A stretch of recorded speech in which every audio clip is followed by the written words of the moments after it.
All right, well, welcome. This is Hugh Culver, and with my colleague in arms, Sarah Esch. Sarah, how are you doing today? I'm doing excellent. Now that we've done our dry run this morning, I feel like I'm a seasoned professional.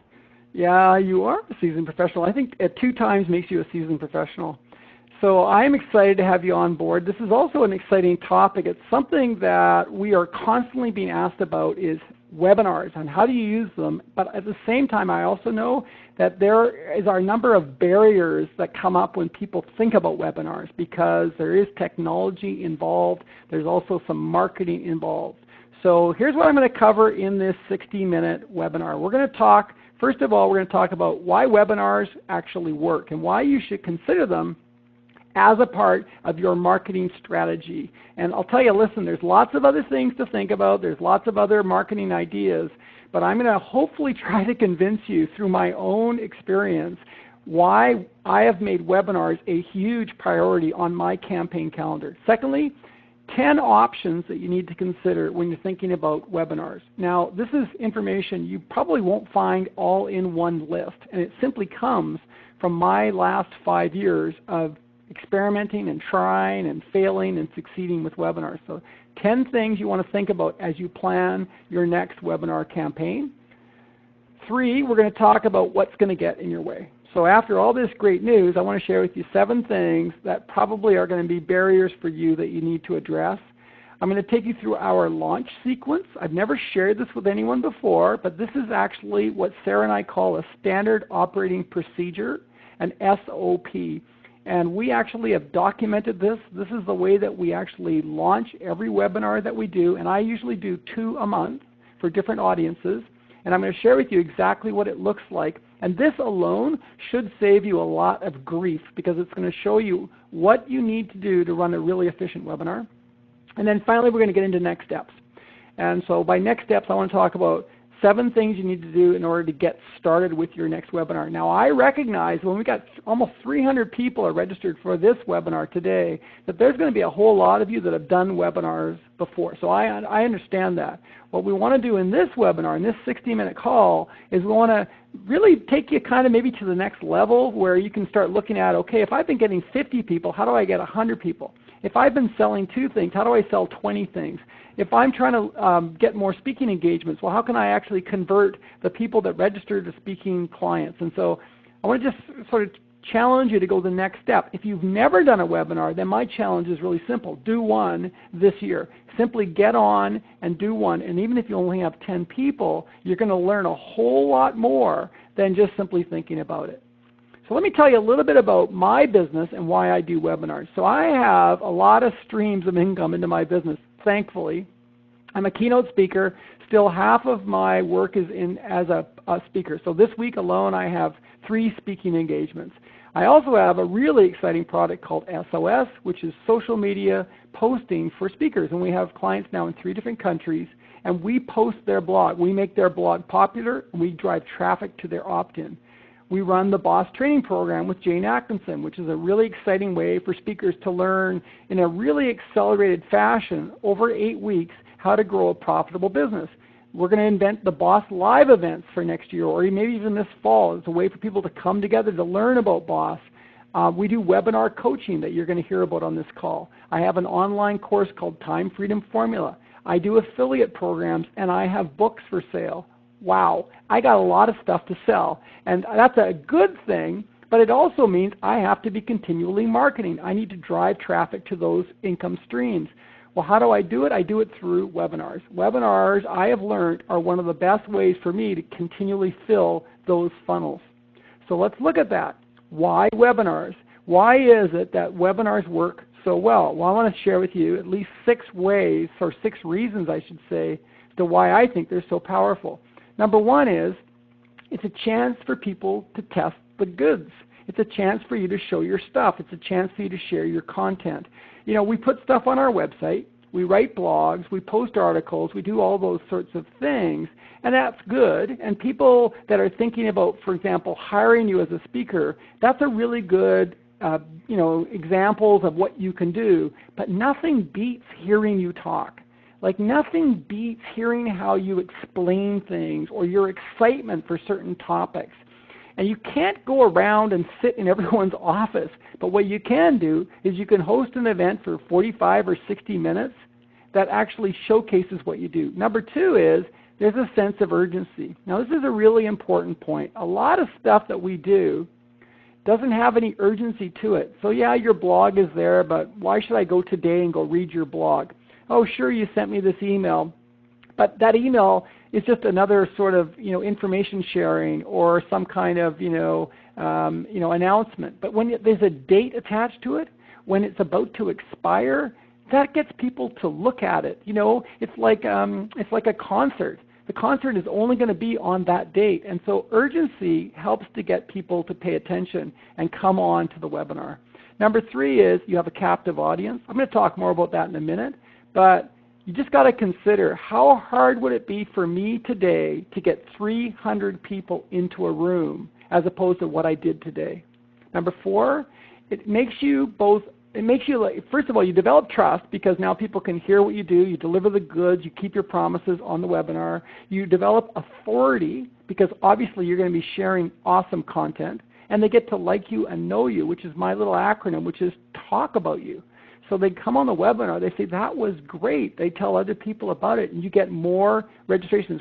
Sarah's working with one client right now that is actually growing her list by using webinars.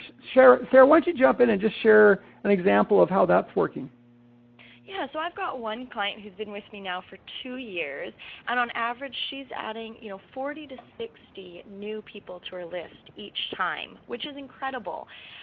And I don't want to leave you with that without telling you that I also have clients that they'll add 4 people to their list, and they'll have 10 people come onto the webinar, and I always try and remind them that's awesome. And the reason that's awesome is how hard would it be to round up 10 people, get them in a room, pay for their coffee, and have them listen to you for an hour. So I believe that with webinars it's such an easy way to reach out to your audience, and whether there's 10 people or 300 people joining you for that hour, it's well worth your time. Totally, absolutely. Number 5, you provide possibly a call to action. I actually think every webinar should have some kind of call to action. It may not be that you're selling something, but for example, I've done webinars where I've asked people just to send me an email and tell me one thing they learned from the webinar. It's a really simple ask. Hey, I hope you've enjoyed this webinar. It's kind of unusual for me to be just talking to people and not being able to engage. Why don't you just send me a quick email, blah, blah, blah, blah, blah. And then you get 50 or 60 people sending you an email. That's a great way to teach them to respond, but it also might provide some really good testimonials. It also might start a conversation with them. And the final reason is because you get to test your market. So think of it this way. You can put out an announcement at very low risk, very low cost. You can propose that this is a topic you want to talk about and just simply measure the response. How did people engage? Were they excited about it? Certainly I can tell as I go through webinars, as I'm doing with you right now, even by the chat box. If it's a super excited topic and people are really excited about the topic, that chat box will be full. Like people will be going crazy. But if there's nothing happening there, or I don't get high registrations, well obviously it's a bit of a clue that maybe that's not the topic that I want to really stress in my keynote presentations, in my marketing, in my blogging. So it's a great way to test your market for very low risk. I want to show you a little bit of a comparison I put together for you today. And the comparison is between you doing a live presentation, the stuff that a lot of us have done, and I've certainly done my share, where you rent a hotel room, as opposed to doing a live webinar. So first of all, what would you have to do a live presentation? Well, you got to rent a room, pay for the catering, even just like a pot of coffee is like $35, and so heaven forbid you actually order a meal for your clients. But if you're going to put on an evening presentation, and just the very minimum, you're probably going to add $200 to your room rental just for catering. You got to market the thing like crazy because now you got these sunk costs that you have to recover.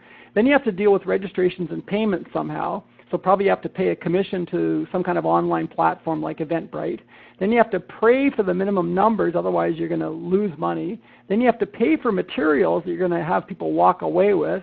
And then you hope for a return on your investment. And there's no question that that might be the ideal thing for your business and your market. And certainly there's people that are just killing it out there by doing live presentations.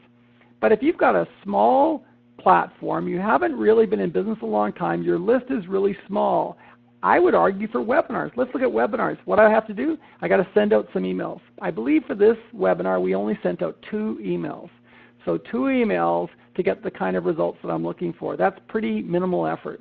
I need to market the event, so I went on social media. I did a little bit on Facebook. We do a few things on our website. I accept registrations. Most of the webinar platforms like GoToWebinar, MeetingBurner, WebEx, they actually will accept the registrations for you, which, by the way, in Canada, of course, and also in the United States, we have to be very careful about how you accept opt-ins. But when you get people to register for your webinar, you just want to be very transparent that you may be adding them or you will be adding them to your list.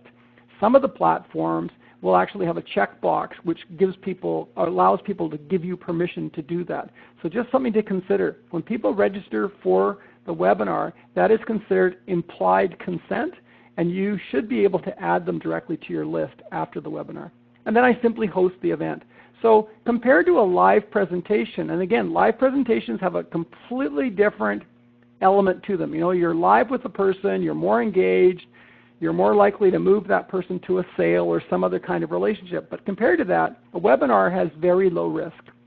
Now sure, there's stuff you got to address, you got to know how to do it, but as far as testing your market, moving towards more top of mind with your existing market, a webinar is much more likely to be an easy way to do that as opposed to a live presentation. So I want to take you now through the 10 things that I consider every time I do a webinar, and then I'm going to ask you a question about these 10 things. So let's have a look at what are some of the considerations. If you're sold on this idea of webinars, what are some of the considerations that I should be thinking about? Well, first of all, should it be live or recorded? So this is a big difference.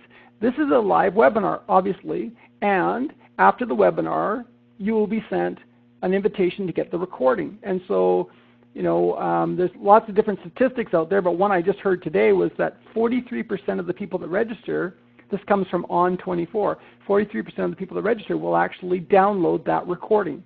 But a recorded webinar is something different. A recorded webinar is evergreen. I would suggest don't do that. If you have a large platform, like for example, over 100,000 people on your contact list, or you have a huge platform in terms of new visitors to your website, then maybe you can use an evergreen platform to drive sales towards some kind of product. And certainly there's people that are doing that really well. But you lose the urgency. People usually can tell it's a recorded webinar, so it has a little bit less sex appeal because it's not live. And also there's technology involved. Now again, some people are doing it great. Go for it if you know how to do it and you have a large platform. But I would suggest to start, do everything as a live webinar.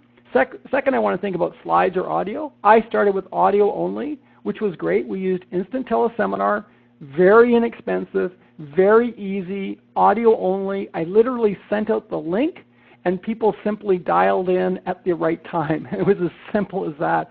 So I will tell you though that when you use slides, you're much more likely to keep people's attention. Why? Well, because something is happening.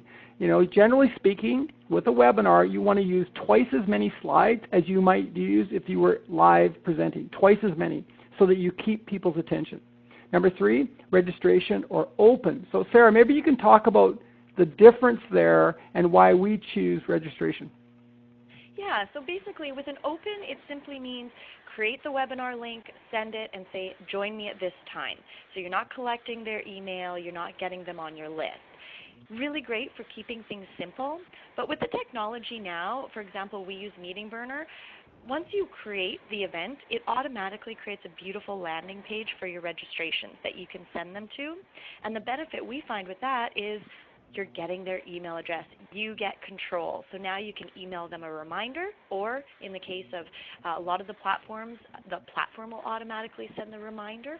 As well, you can send them the recording, and now you have control of when you contact them, and if you're doing a sell, now you can soft sell them after the event. And it's interesting, like we've actually noticed even this week, Sarah and I have noticed some pretty big players out there, and they just simply do open invitations. In other words, they send an email and they say, here's the link. and on this date at this time, click this link. There's no registration, and it may be that there's a different strategy. For us, we prefer the registration. We want to know that basically we want to grow our list, and so we want to get these people to register. So certainly open registration is easier. It's just your choice. Number 4 is free or for fee. So this is a free webinar, obviously. We will be doing a for fee webinar as an experiment at the end of April. And I actually started by charging for my webinars. I think I charged $70 or $69 for my original webinars. And after doing 5 of them, I think I'd earned sort of $3,500. And then I looked at it and I just wondered, why am I, that was nothing wrong with that kind of money, but why am I getting such a few number of people registering? Like, is that really my overall goal? And that's when I went to free, because my overall goal at that time was not just to get a few dollars from webinar registrations. I wanted keynote speaking engagements. I wanted to get on the main stage. I mean, for me, that's where the real revenue potential was. So I went for free. Now, my new idea, though, is that occasionally throughout the year, we will do some for fee, probably around the $39 mark. And this is for a longer webinar that's going to be basically like a school within 2 hours. So for example, at the end of April, I'm going to do one on how to grow a speaking business. And so it's for people that maybe they weren't able to get into different programs that we have offering, and it's just an experiment. So you just have to decide, if it's free, you're going to get bigger numbers, obviously, but no revenue immediately. And if it's for fee, you might get a bit of revenue, but you're going to get smaller numbers. So you just have to decide what's your overall goal. Number 5 is to sell or go content only. We'll talk more about this later, but this is one of the things that turns people off, is overselling on webinars. Self-host or co-host. Occasionally through the year, certainly when Jane and I are doing the BOSS program, that's kind of like a co-hosted webinar. We're on the call with our BOSS group for 90 minutes every week. Well, I also will sometimes co-host a webinar like this one for 60 minutes, and it's really fun. You just get the other person to call in. Jane and I have actually done that before. And it's a really neat way to share energy. It's a different perspective on the same problem. It also is a way to bring their list to your list as well. So it's a strategy for growing lists. Number 7 is solo or affiliate. It's a little bit more complicated, but affiliate means that somebody else who has a list different than yours is going to promote your webinar. Now, why would they do that? Well, because maybe you're selling something on the webinar. So I host the webinar. It's going to happen next month on Tuesday, and then I get 3 other people, maybe even more, and that they're going to do is they're going to advertise that webinar as well. Why would they do it? Because they're going to use an affiliate link, and then any sales that are generated will be tracked back to them. So it's a bit more complicated, but it's definitely a strategy to think about for the future. There's many people out there that would love to promote what you have, and so something to think about is once you get practice with webinars, it's a way to reach out to a bigger list and get onto other people's platforms. Number 8, 60 minutes, shorter or longer. So we do 60 minutes. I know the client that Sarah mentioned does hers in 20 minutes. We've seen 45 minutes. It's really up to you in terms of how long you think you can keep people's attention span. Number 9 is what day of the week. We do ours on Tuesday, Wednesday, and Thursday. We're primarily thinking in terms of business hours, and that goes along with number 10. So we are generally going to do these things. I do mine at 10:15 Pacific Standard Time, which is 1:15, generally 1:15 Eastern. This one is later, 12:15 Pacific, 3:15 Eastern, but I try to keep within business hours. If you're not going after people that are necessarily at a desk during the day, then I've seen webinars at 5 o'clock at night, 6 o'clock at night, 7 o'clock at night. So it really depends, what your market is and when you think that they're going to be most accessible. So here's a question I've got for everybody that's on the call right now, and this is going to be hard for me to track because when we have this many people on a call and they start responding, it's kind of this like flurry of responses, which is kind of fun. What I want you to type into the chat box is, at this stage of the game, how likely are you, and again, I appreciate some of you are already doing webinars, how likely are you to do a webinar in 2015? So 1 would be very likely, maybe I even planned it. 2, I'm thinking about it. 3, not at all. Okay, so we've got like, holy smokes, Joanne says 1, Jerry says 1, Scott 2. I think a lot of 1s. That's exciting. Got a lot of 1s. Nice. Suzanne 2, Shirley 1, Peter 1, Derek 1, very likely, Tracy 1. Nice, so we've got a lot of 1s and 2s. This is great. Now, by the way, this is something that I'm trying to do more and more of as I do more webinars, is get you to respond. It's easy for people to be distracted when they're on a webinar. Look, you got your email open, maybe your website is open, there's stuff on your desk, who knows what's going on. Your cell phone rings or text comes in. But I want to get you to respond. Of course I want to know where you're at. Like, it's great that I know now Colette's 1 and Ryan's 1 and Charlie's 1 and Tony's 1. But what I want to do is keep your attention as well. So about every 10 to 12 minutes in your webinar, ask them a question. Get them to respond. Get them to rate something. Like Jane did a great one the other day on one of our calls, and she just said, okay, A, B, or C, like, how are you doing right now in terms of, I don't know, like feeling good about where we're going, A, B, or C? And it was great. Right away, everybody responded, and now we've got their attention again. So just like when you're presenting, about every 10 to 12 minutes, you want to get the audience to do something so that they know that they should pay attention, right? Because something else is coming. It's kind of like the teacher that keeps asking questions. You can't sort of doze off because you might get caught. So just a small little technique, but also, of course, it's good to know.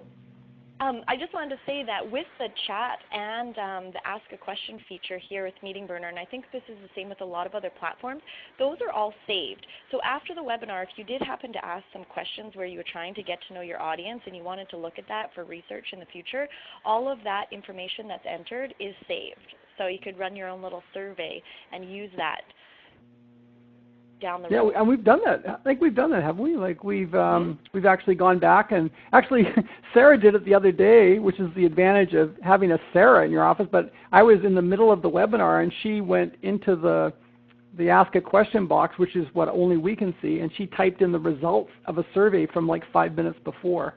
So so that was really helpful. Rob put in A. Rob, please pay attention to the instructions. So I'm just kidding. Okay, so now let's look at, now I've given you all this juicy ideas of why you should do it. Let's look at what's going to get in your way. So what is it that might stop you from doing a webinar? So first of all, the most obvious is technology. So here's the good news. The good news is it's actually easier than ever before. I would still say it's not, sort of like click one button. You do need to think it through. But the website, or the webinar platforms, are actually easier to use than ever before, because they know that a lot of small business owners are doing this on their own. There is no IT department. So they've included, as Sarah already talked about, there's a registration portal. People can register directly into that webinar platform. There is a page that it will automatically produce. It may not be like the world's prettiest page, but if you don't know how to do it any other way, it will produce a page, and you just send traffic to that page. So they have made it easier than ever before. You might be thinking, I've only got a small list. So I got like 100 people, I got 200 people, I got 500 people. It doesn't really matter. If you had 10 people that gave you an hour of their attention, wouldn't that be worth it? Like just 10 people on a call. What we see happen is that people with small lists, they do a webinar, they get 10 people on the call, and then they give up because they think, I didn't get a sale, I didn't get hired. Well, come on. It doesn't matter really almost who you put in the room. 10 people are not going to necessarily need a keynote speaker tomorrow. But what you're doing is you are practicing your material, you're testing the market, you're developing more top-of-mind awareness, and you're building your platform. And quite frankly, I'm going to say this about speakers in general. I know it's true for me after 15 years. I am much better when I get hired if I've been practicing. And webinars are a chance to practice. And so if you're sitting there all through the month and you're marketing, and then you get hired, I can tell you right now, it's like a violin player that puts away their violin for a year and then says, well, I think I'll wing it. So webinars are also a chance to practice. Don't worry about the size of your list. Okay, number 3 is the time commitment. If that's a problem for you, I'd really be questioning how you are spending your time. Unless you are on some kind of amazing contract where you are teaching 4 days a week, I'm going to suggest that webinars are a good use of your time. Number 4 is you have nothing to sell. Number 5, you're not sure of the benefit. Number 6, you're worried about low attendance. Or number 7, you're having a bad hair day. Okay, folks, back to the chat box. which one is a barrier for you? Now, be honest with me. If you had to pick one, which is a barrier for you that's going to maybe get in the way of you doing a webinar? Okay, Jim says, small list. Jim, that's such a funny question, isn't it? I'm thinking about the first book I read that you wrote, which you know the title of, and I'm thinking small. Okay, Denise says, Rob says 2, Amy says 1, Peter says 4, nothing to sell. Kelly says 2, bad. Who said bad hair day, Joanne? Bill says nothing to sell. Okay, a lot of people are saying actually small list and time. I'm actually really pleased to see that. Kelly says like low attendance. Charlie, 1, 2, 4, and 7. Charlie, why don't you just say all? Okay, no, I'm just kidding. Bad hair day. Charlie, you don't have any hair. So, okay, Trudy, that's cruel. Mike says 1. Deborah says technology. Okay, this is interesting. I don't see a lot of technology complaints. Mike, technology. Solomon, technology. So there, for sure there's some, but I'm actually really pleased with that. David says number 3 time. Yeah, that's actually a good point. David just said teleseminars don't need slides, so it's actually less time. That's actually a really good point. If you can do it with teleseminars, go for it, because there is putting the slides together is a bit of a hassle, I got to tell you.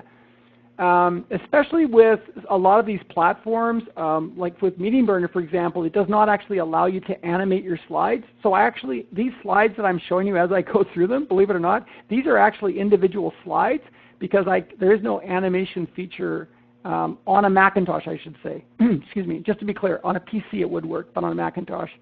Oh yeah, Jim says that's why I use Adobe Connect. Yeah, good for you.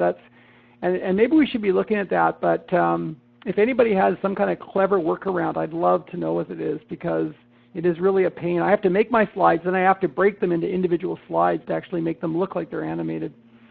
Okay, so thank you for that feedback. Now let's look at the platforms. Now there are a lot of really well-known platforms out there, like Cisco's WebEx, Fuse, GoToWebinar.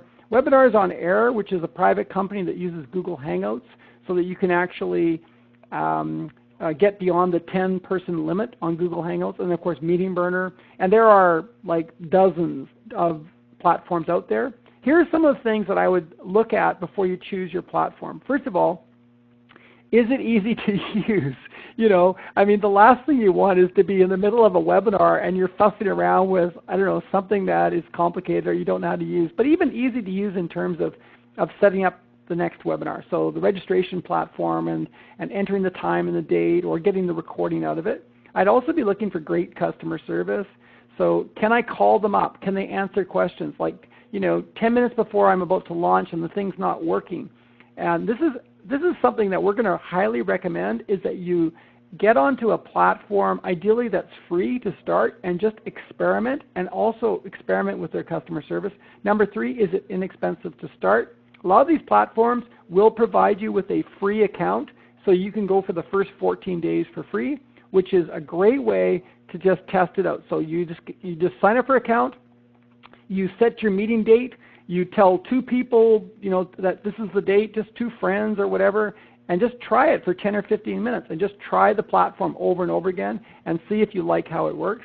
Number 4, can you scale up? In other words, once you get familiar with it, can you actually increase the number of registrants? A lot of these platforms start out at free, then they might have a limit for only 50 people, and then it goes to like 1,000 people, and the price will jump dramatically. So you want to make sure that it's not going to cost you a fortune as you start to attract a bigger and bigger audience. And so just have a look at that. And then finally, does it have a nice user interface? So in other words, what the people actually see. So is it something that is going to be something that's easy and it's not very complicated? Like, so for example, I noticed that we used to use GoToWebinar, and every time I used GoToWebinar, I had to start and spend a couple of minutes to explain to people how it worked, because typically the little control window was hidden, so they had to push the little orange arrow to get the control window to open up, and then there was like this little sort of dashboard that had all these commands, and we wanted to make sure that people didn't get lost in there. So we stopped using GoToWebinar primarily because the cost of it was getting so high, but also I just find that it just wasn't moving with the times. And so it's very robust. It definitely works, but we liked Meeting Burner just because it's easier for people to sign in, and right away they can see how it works. So these are some of the things to consider. And you know what else I think we could add to that list that Len just brought up is not having a download. When we were doing lots of webinars towards our corporate clients, if they had to download something, often they've got a firewall or they're not allowed to do anything Right. on the computer.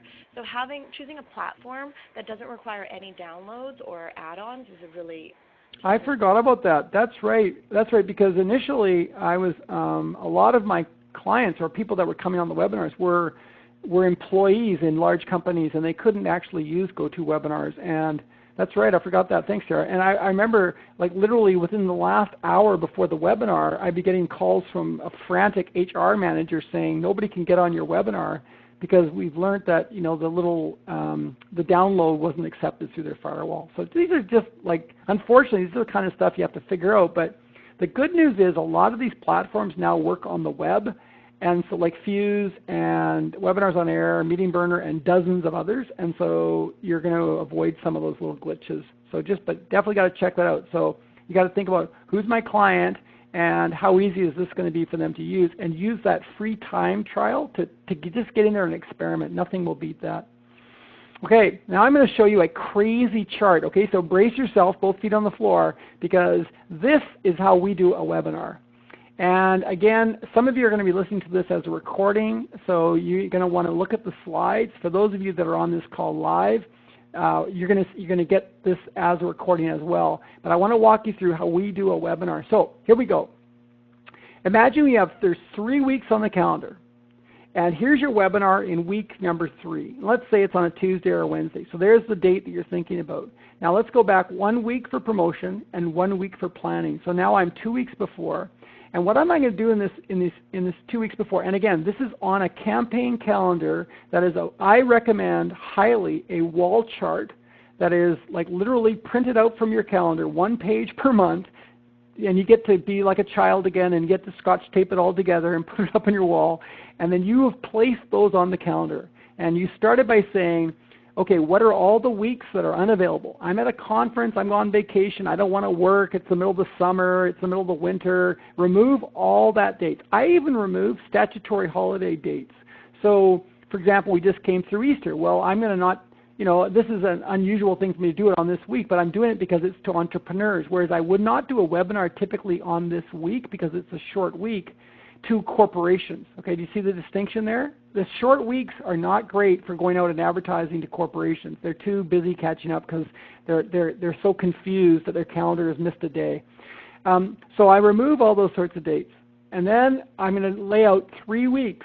So here's my first week, planning. In planning week, I figure out the topic, who's my market I'm going for, how long it should be, what day it should be. Then I go into my registration sequence. That means I log into my, you know, my WebEx, my GoTo, my whatever you're using, and I set up, first of all, the registration in that platform. So registration page, the date and the time, and then I set up my emails. And I like to write all my emails in one sitting because then I get my head into it.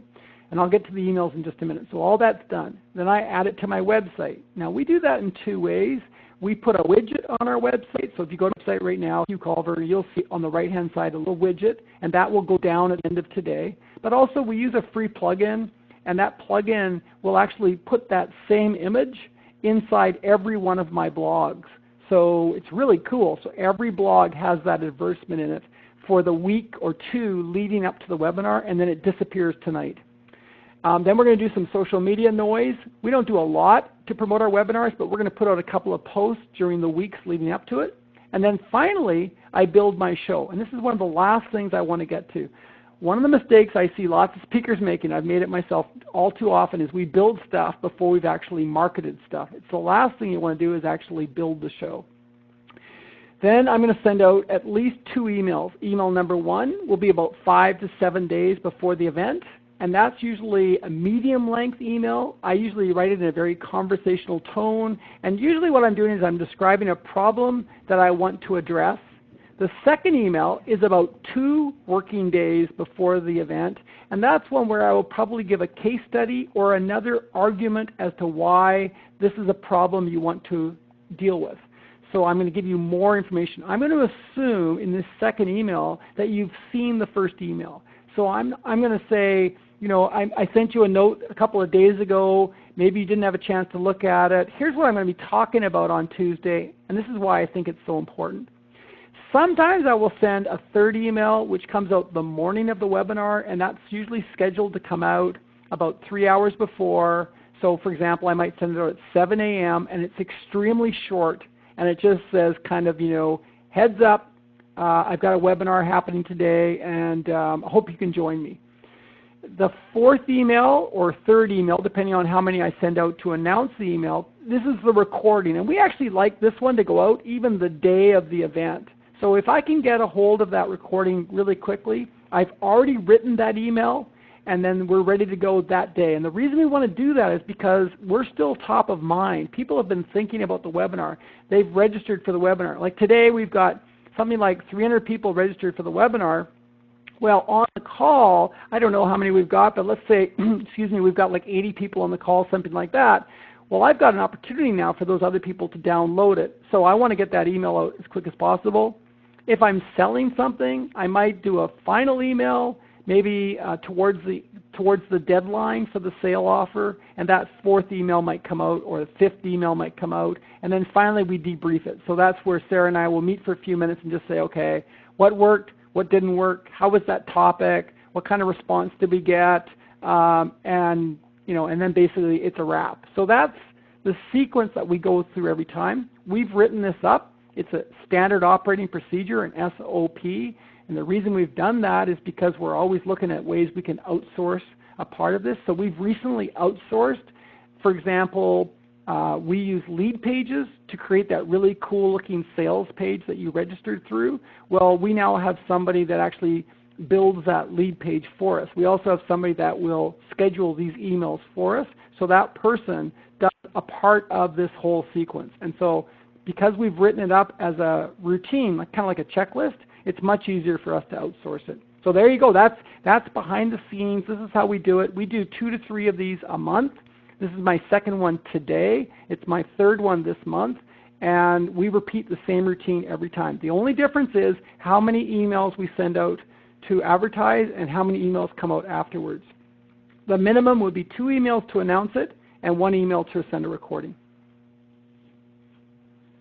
Okay, so let's talk now about how to stand out and get your email to get attention. And again, if you've got questions, go ahead and pump them into the chat line. I see tons of questions that are coming through, so please ask questions as we go through.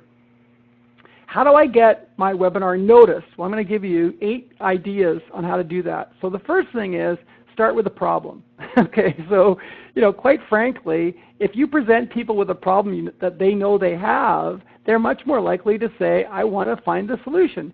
For example, it's nice that you teach customer service training, but really, I'm not actually thinking I've got a problem with customer service training. But what if you were to say something like, do your customers never come back? Or do you get, I don't know, hate email through, or do you get bad tweets, or your repeat customers are down, or describe something they know is a problem, and then you're going to get their attention. Secondly, write a great headline. Now, I'm not sure that Build Your Speaking Business with Webinars is a great headline, but it definitely gets to the point.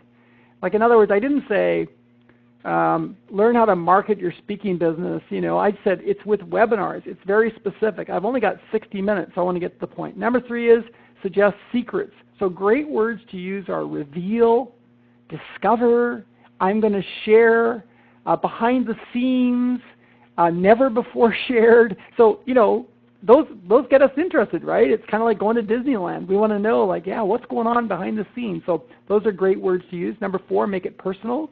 The approach that I like to use is no different than when I'm with a client on stage or I'm dealing with an event planner.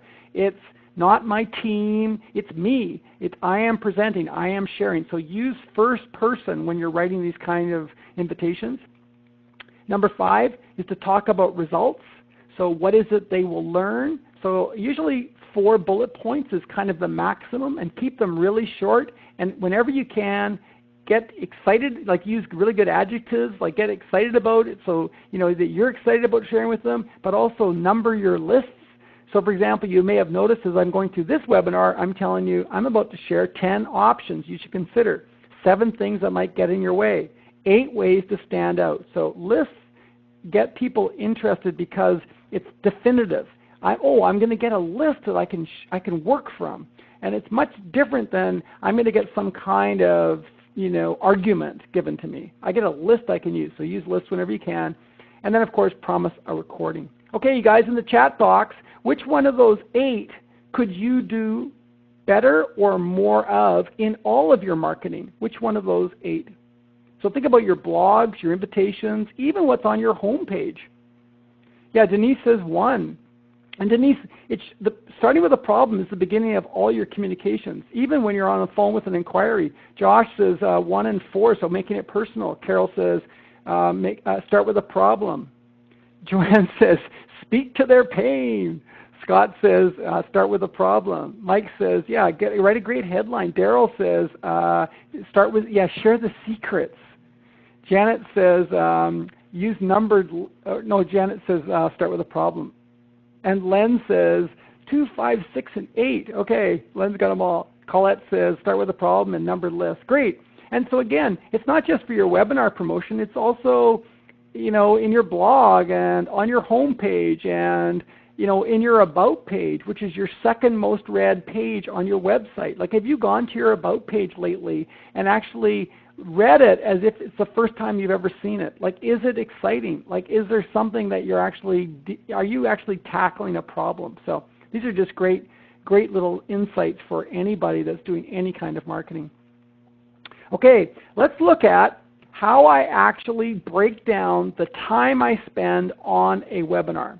Okay, now, this is my version. This is how I do it. I can absolutely guarantee you when you listen to other webinars, it will not look at all like this, in particular, especially if it's a sales webinar. But this is how I think about how I'm going to use the 60 minutes with you.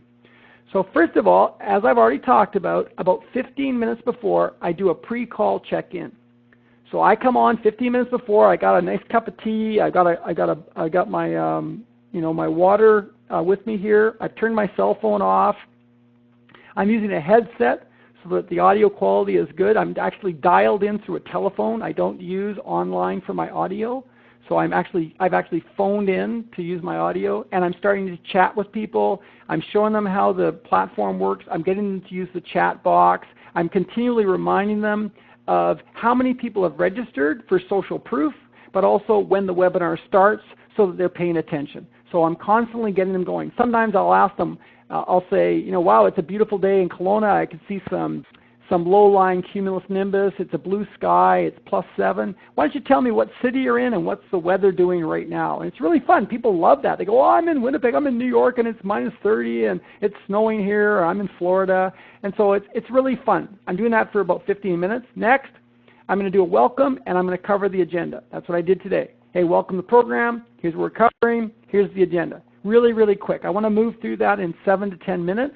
What you'll notice here is I've reserved 45 minutes for content. Okay, so 45 minutes out of the hour is content. Next, I'm going to go into a problem, my story, and a better way. And that takes about 10 minutes.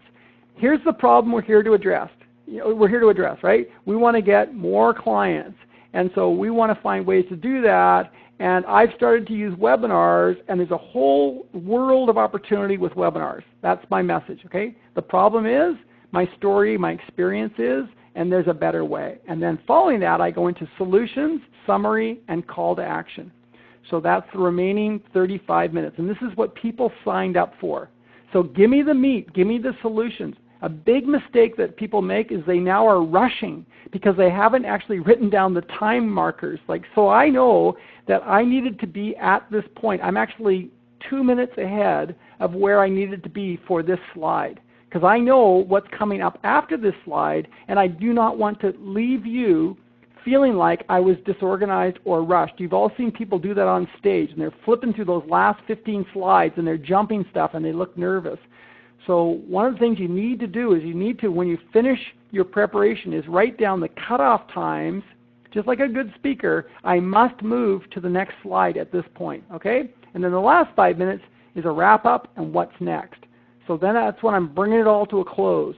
And so on this webinar, you're going to hear about Sarah. Sarah's going to come on and tell you how she helps speakers to launch their own webinars. And that's going to be our wrap-up and our close. And I might hint towards, a webinar that's coming up next. But that's the breakdown. I really hope this helps you, because what you need to do is you need to be thinking, what you do on this webinar is an example of what you're going to do on stage.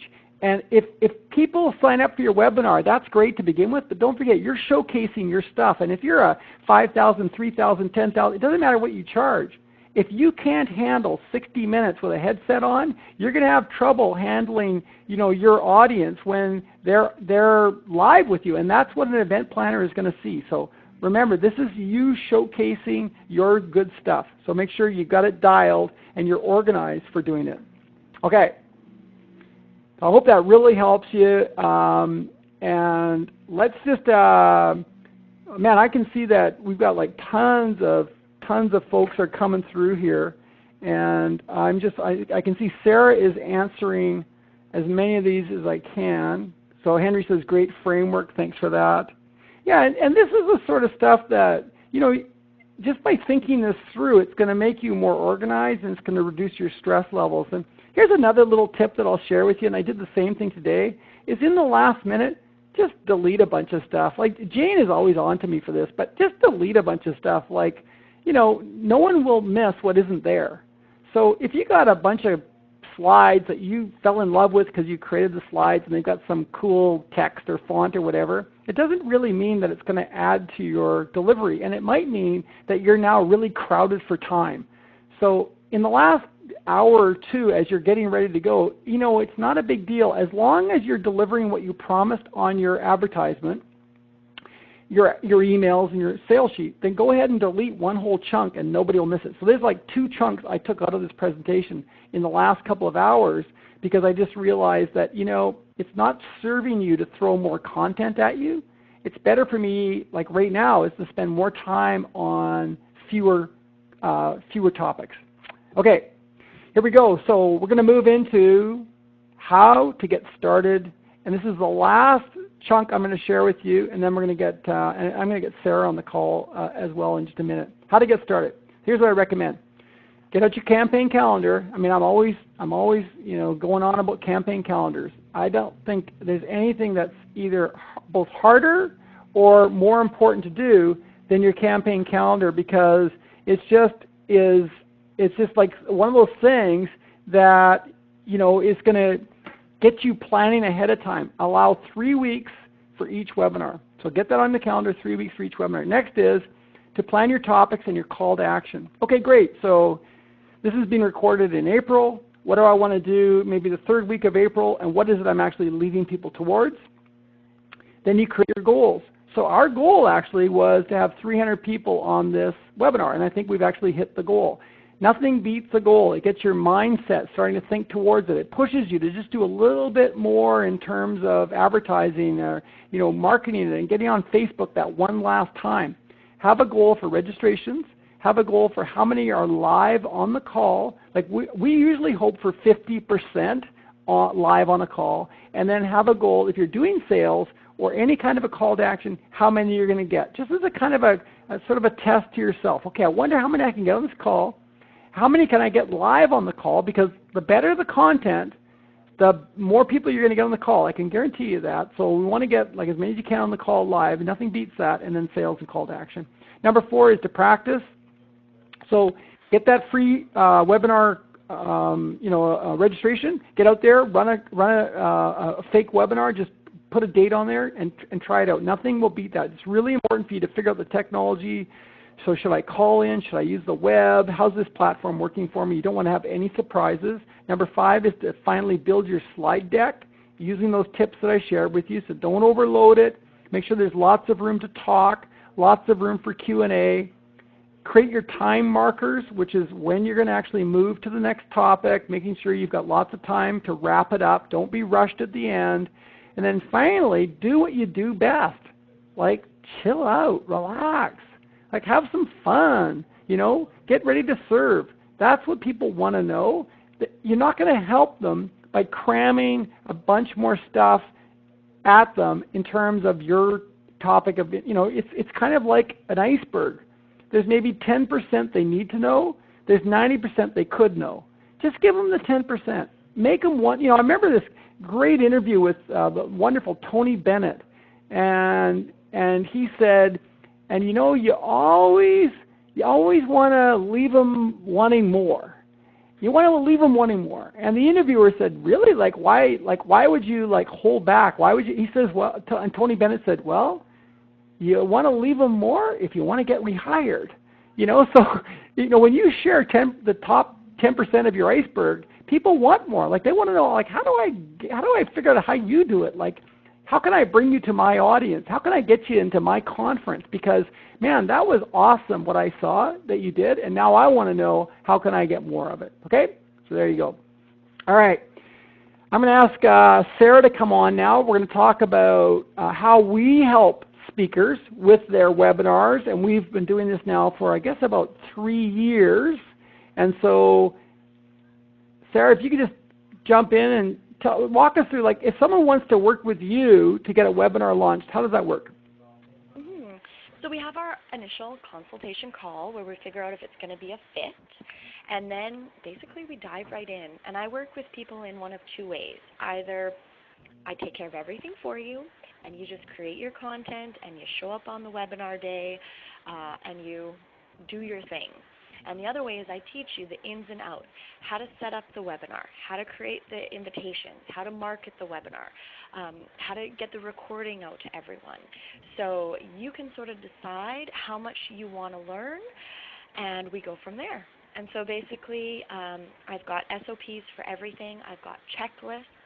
And we go through from, A to Z, everything you need to know or want to know about webinars.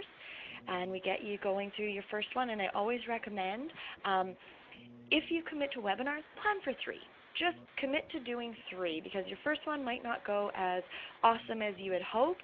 And as long as you got 3 on the calendar just to work through them, by the end of it, you're going to be such a rock star that you're going to wonder why it took you so long to get started. Totally. Yeah, and I love that. I think that's a great way for everybody to be thinking about this. It's no different than most of the other things we do to market ourselves. You got to think in terms of consistency. And one of the things that I've discovered really works well is to kind of train your audience, right? It's sort of like when you're giving a speech and you get them to respond to something that you do. Like, for example, turn to your partner or write this down or whatever you like to do in your speech. It's the same thing with webinars. Teach people to respond to your invitations. So what comes after that, Sarah? Well, that's basically it. I mean, yeah, we go through the whole process from getting everything set up to getting the emails out and promoting it. We do a rehearsal to make sure you're comfortable with the technology. We make sure you've got your office set up so that you can have the most success possible. And then we go through. When we're live, I always stay on as tech support, so much like you guys have seen me active in the chat box. I'll do that for you on your webinar, answering any questions that come up technology related. So you stay on the content, and I deal with all the stuff going on in the background about people not being able to hear or not being able to see the visuals or whatever might come up. I'm there for support. And what if people don't even, for example, don't know how to get the registrations into their contact list? So, for example, let's say they have an account with Constant Contact or MailChimp. How do they do that? Yeah, so I can walk them through the process of exporting it depending on how they do their registration. A lot of the platforms you can export directly. So I know with Meeting Burner, you click one button, it goes straight from Meeting Burner right into MailChimp or Infusionsoft or Constant Contact. You can also export right to YouTube if you wanted to be able to save that video and share it down the road, repurpose your webinar. Mm-hmm. And I think that one of the biggest benefits is you're actually on the call with them, which is fantastic. Even today, we have a lot of people on this call, but today, there's no way I could be focused on the slides and what I want to talk about if I'm also responding to the chat. And I want the chat because it gets people engaged, and also it helps us to know what they're working on and what they want, what they want advice on. And so having you on that call, I think, is unbelievable. It's also great if there's any glitches, So, Sarah, what are some of the things that you've seen go wrong on webinars? Well, there have been some nightmares. Most often it has to do with internet connection. So we went ahead here in the office and we changed out our router because we found that we kept getting disconnected from our webinars and we couldn't figure out why. And it was simply slow internet connection. Other problems we might have is staticky phone lines, so people have to buy new headsets. Or maybe their slides weren't showing and it simply had something to do with a setting on their PowerPoint or Keynote, depending on what software they're using. So there could be a few things that come up, but most often that's why we do the rehearsal, we do a run through, and then hopefully everything just goes smoothly on the day of. Nice. Yeah, yeah. And, you know, here's the deal is when we were putting together this webinar for today, like obviously our main objective was to help you to understand how we've been using webinars and how we've seen other people use webinars. Everybody on this call has been on a webinar. That's no mystery to be on one. But what I want you to be thinking about is, could you make this a regular part of your campaign calendar? Just like you update your Facebook page or you use SlideShare or post a blog. And what I've discovered is that if I get it on my campaign calendar, then what starts to happen is I naturally start to find topics that fit in either with the season of the year or what I'm working on in my business or what I think my clients might be most interested in. And it's just a fantastic way to reach out to people, stay top of mind, to be able to deliver great content, practice your goods, but also for you to actually showcase what you actually do. And you know, if you just pick it's like a blog, just pick one topic, like today was just webinars. I could have talked about marketing and sales funnels, but just webinars, that's all you need. And give them that top 10%, I think that you're going to find is that, just like as Tony Bennett said, people are going to want you back, like they're going to want to know more. But here's the deal, is don't do a webinar, please, and expect that people are going to be hiring you as a speaker 5 minutes after the webinar. But here's what I will tell you happens. I've had people go to my contact form on my website and say, I've got this event happening, it's in 2 months, and I've been on the last 3 webinars. And I don't know how many times I have heard that. So just have some faith that this is all a part of building up your online platform. It's all a part of a really smart strategy. It's also a great way for you to start moving people from being followers to being part of your tribe, like loyal followers, to moving in to actually wanting to actually hire you, pay for you, bring you in as a coach, bring you in as a speaker. So I really hope this has served you.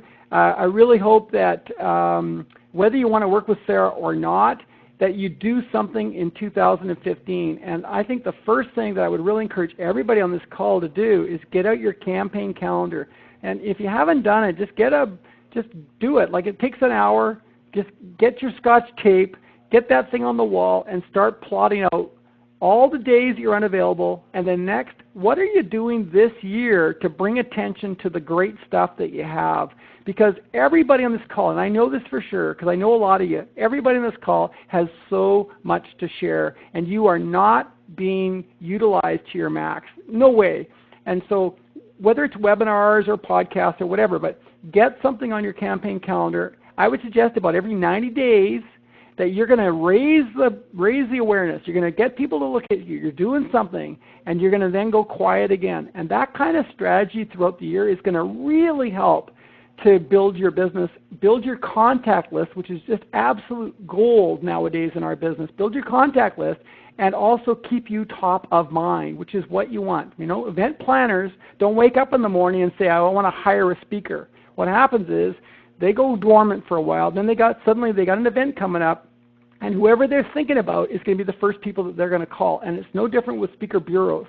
So our job is not to just be amazing at delivering the goods. We got to stay top of mind, and I just think webinars are fantastic for that.